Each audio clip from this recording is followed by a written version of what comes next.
Everyone, ಇವತ್ತು ನಾನು ಈವ್ನಿಂಗಿಂದ vlog start ಮಾಡ್ತಾ ಇದ್ದೀನಿ. ಸೊ ನಮ್ಮದೇನೆಲ್ಲ ರೂಟೀನ್ ಇರುತ್ತೆ ಅಂತ ಇದರಲ್ಲಿ ನೋಡೋಣ. 8 ಗಂಟೆ ಸುಮಾರು ಹೊತ್ತಿಗೆಲ್ಲ ನಾವು ನಮ್ಮ ಡಿನ್ನರ್ನ ಮುಗಿಸ್ಬಿಡ್ತೀವಿ. ಸೊ ಇವತ್ತು ನಾನು ಕಡಲೆಕಾಳು ಪಲ್ಯ ಮತ್ತು ಅದೇ ಕುದಿಸಿದ ನೀರಿಂದನೇ ಕಟ್ಟಿನ ಸಾರು ಮತ್ತು ಜೋಳದ ರೊಟ್ಟಿನ ಮಾಡ್ತಾಯಿದ್ದೀನಿ. ಫಸ್ಟ್ ಬಂದುಬಿಟ್ಟು ಕಡಲೆಕಾಳದ ಬೆನಿಫಿಟ್ಸ್ ಏನೇನಿದೆ ಅಂದರೆ ನ್ಯೂಟ್ರಿಷನಲ್ ವ್ಯಾಲ್ಯೂ ಏನೇನಿದೆ ಅಂತ ತಿಳ್ಕೊಳ್ಳೋಣ. ಇದರಲ್ಲಿ ತುಂಬಾ ಚೆನ್ನಾಗಿ ಕ್ಯಾಲ್ಶಿಯಂ ಮತ್ತು ಫಾಸ್ಫರಸ್ ಇರುತ್ತೆ. ಅದು ನಮ್ಮ ಬೋನಿಗೆ ತುಂಬಾ ಒಳ್ಳೆಯದು ಮತ್ತು ಫೈಬರ್ ಇರೋದ್ರಿಂದ ಕೊಲೆಸ್ಟ್ರಾಲ್ ಕೂಡ ಕಮ್ಮಿ ಮಾಡುತ್ತೆ.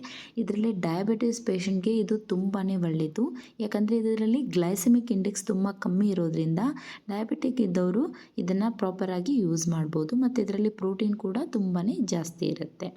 ಸೊ ಈ ಥರ ಕಾಳು ಪಲ್ಯ ಎಲ್ಲ ತಿಂದರೆ ಪ್ರೋಟೀನ್ ಜಾಸ್ತಿ ಇರೋದ್ರಿಂದ ತುಂಬಾ ಒಳ್ಳೆಯದು ಮತ್ತು ಫ್ಯಾಟ್ ಕೂಡ ಕಮ್ಮಿ ಇರುತ್ತೆ. ಇಲ್ಲಿ ಒಂದು ರಾತ್ರಿ ಇಡೀ ನಾನು ಕಾಳನ್ನು ನೆನೆಸಿಟ್ಟಿದ್ದೆ.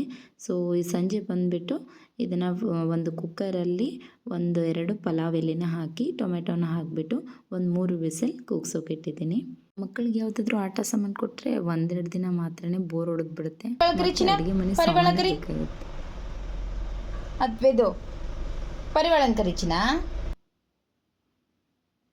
ಮಕ್ಕಳಿಗಂತೂ ಪ್ರಾಣಿ ಪಕ್ಷಿಗಳಂದರೆ ತುಂಬಾ ಖುಷಿ. ಸೊ ಈಗ ಆಲ್ರೆಡಿ 3 ವಿಸಲ್ ಆಗಿದೆ ನೋಡಿ, ಚೆನ್ನಾಗಿ ಕುದ್ದಿದೆ. ಇದರದ ನಾನು ನೀರನ್ನು ಸಪ್ರೇಟ್ ಮಾಡಿದ್ದೀನಿ.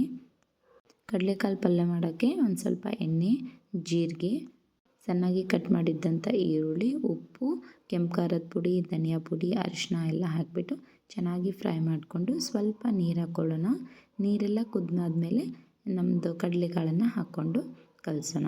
ಅದರಲ್ಲಿ ಸ್ವಲ್ಪ ಕಡಲೆಕಾಳನ್ನು ನಾನು ತೆಗೆದು ಅದರ ತಿಕ್ನೆಸ್ಗೋಸ್ಕರ ಅಂತ ಗ್ರೈಂಡ್ ಮಾಡ್ತಾಯಿದ್ದೀನಿ. ಇದನ್ನು 1-2 ಸ್ಪೂನಷ್ಟು ನಾನು ಕಾಳು ಪಲ್ಯಗೆ ಹಾಕ್ತಾಯಿದ್ದೀನಿ, ಅದು ಗಟ್ಟಿಯಾಗಿ ಆಗೋಕ್ಕೆ. ಮತ್ತು ಇನ್ನೊಂದು 2 ಸ್ಪೂನನ್ನು ಕಟ್ಟಿನ ಸಾರು ಮಾಡೋಕ್ಕೆ ಯೂಸ್ ಮಾಡ್ತಾಯಿದ್ದೀನಿ. ಈಗ ನಮ್ಮ ಕಡಲೆಕಾಳು ಪಲ್ಯ ರೆಡಿಯಾಗಿದೆ. ಈಗ ಕಟ್ಟಿನ ಸಾರು ಮಾಡೋಕ್ಕೆ ಒಂದು ಪಾತ್ರೆ ತೊಗೊಂಡಿದ್ದೀನಿ. ಅದಕ್ಕೆ ಸ್ವಲ್ಪ ಎಣ್ಣೆ, ಸಾಸಿವೆ, ಜೀರಿಗೆ ಮತ್ತು ಬೆಳ್ಳುಳ್ಳಿನ ಹಾಕಿದ್ದೀನಿ ಮತ್ತು ಕರಿಬೇವು. ಆಮೇಲೆ ಹುಣಸೆ ಹಣ್ಣನ್ನು 1-2 ನಿಮಿಷ ನೆನೆಸಿಟ್ಟಿದ್ದೆ. ಸೊ ಅದನ್ನು ಕೂಡ ಇದಕ್ಕೆ ಹಾಕ್ಕೊಳ್ಳೋಣ. 1-2 ಸಲ ಚೆನ್ನಾಗಿ ನಾವು ಈ ಥರ ಕಲಿಸ್ಬಿಟ್ಟು ಹುಣಸೆ ಹಣ್ಣಿನ ರಸನ ಹಾಕ್ಕೊಳ್ಳೋಣ. ಹಾಕ್ಬಿಟ್ಟು ಆಲ್ರೆಡಿ ನಾವು ಕಟ್ಟಿನ ಸಾರು ನೀರಂತ ತೆಗೆದಿಟ್ಟಿದ್ವಲ್ಲ ಅದನ್ನೆಲ್ಲ ಇದಕ್ಕೆ ಹಾಕ್ಕೊಳ್ಳೋಣ. ಮತ್ತು ಮಿಕ್ಸಿ ಮಾಡಿದಂಥ ಕಡಲೆಕಾಳಿನ ಪೇಸ್ಟ್ ಕೂಡ ಹಾಕ್ಕೋತಾ ಇದ್ದೀನಿ, ಅಂದರೆ ಗಟ್ಟಿಯಾಗಿ ಚೆನ್ನಾಗಿ ಬರುತ್ತೆ. ಮೇಲೆ ಸ್ವಲ್ಪ ಧನಿಯಾ ಪುಡಿ ಹಾಕಿಬಿಟ್ಟು ಚೆನ್ನಾಗಿ ಕುದಿಸೋಣ. ಲಾಸ್ಟ್ ಬಂದುಬಿಟ್ಟು ಸ್ವಲ್ಪ ಬೆಲ್ಲ ಹಾಕಿಬಿಟ್ರೆ ನಮ್ಮ ಕಟ್ಟಿನ ಸಾರು ಕೂಡ ರೆಡಿಯಾಗಿದೆ. ನೀವು ಬೆಲ್ಲ ಹಾಕಿದ್ರೇ ಕಟ್ಟಿನ ಸಾರು ತುಂಬಾ ಟೇಸ್ಟಿಯಾಗಿ ಬರುತ್ತೆ ಮತ್ತು ಅನ್ನಕ್ಕೆ ಕೂಡ ತುಂಬಾ ಚೆನ್ನಾಗಿ ಕಾಂಬಿನೇಷನ್ ಆಗುತ್ತೆ. ಈಗ ನಾವು ಜೋಳದ ರೊಟ್ಟಿ ಮಾಡ್ಕೊಂಡಿರೋಣ. ಅದಕ್ಕೆ ನೀರನ್ನು ಚೆನ್ನಾಗಿ ಕುದಿಸಿದ್ದೀನಿ. ಈಗ ನೀರು ಜೊತೆ ಹಿಟ್ಟನ್ನು ನಾದ್ತಾಯಿದ್ದೀನಿ. ಸ್ವಲ್ಪ ಜಾಸ್ತಿ ಕುದಿಸಿದ್ರೂ ಜಿಗುರು ಚೆನ್ನಾಗಿ ಬರುತ್ತೆ. ಆಮೇಲೆ ರೊಟ್ಟಿನೂ ಕೂಡ ಮೃದುವಾಗಿ ಚೆನ್ನಾಗಿರುತ್ತೆ. ನಾವೆಷ್ಟೇ ವೆರೈಟೀಸ್ ಮಾಡ್ತಿದ್ರು ಲಾಸ್ಟಿಗೆ ನಮ್ಮ ಅಡುಗೆನೇ ನಮಗೆ ಶ್ರೇಷ್ಠ. ನಮ್ಮ ಜೋಳದ ರೊಟ್ಟಿ, ನಮ್ಮ ಪಲ್ಯನೇ ನಮ್ಗೆ ಚೆನ್ನಾಗಿ ಅನಿಸುತ್ತೆ. ನೀವೇನಂತೀವಿ ಇವೆಲ್ಲ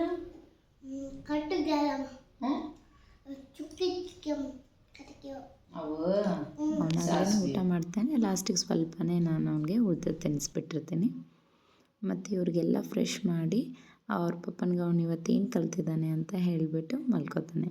ಇವತ್ತು ನಮ್ಮದಿದೆ ಈವ್ನಿಂಗ್ ವ್ಲಾಗ್. ಸೊ ನಿಮಗೆ ಇಷ್ಟ ಆದರೆ like, share and subscribe. Thank you. ಕಡೆ ನೋಡಿ ಪುಟಾಣಿ ಪಾಪು, ತೆನಿ ಮೇಲೆ ಹ್ಯಾಟು, ಕೈಯಲ್ಲಿ ವಾಚು, ಕಾಲಲ್ಲಿ ಬೂಟು, ಎಂತ ಪಾಪು, ವಾಟ್ಸನ್ ಪಾಪು. ನೆಕ್ಸ್ಟ್ ಮಸಲಿ ಜಲ್ಕಿ ರಾಣಿ ಹೈ, ಮಚಲಿ ಚಡ್ಡಿ ಬೇರ್ ತೌಂಡರವು. ಟರ್ನ್ ಮಾಡ. ತೌಂಡರವು ಟೆಡ್ಡಿ ಬೇರ್. ಟೆಡ್ಡಿ ಬೇರ್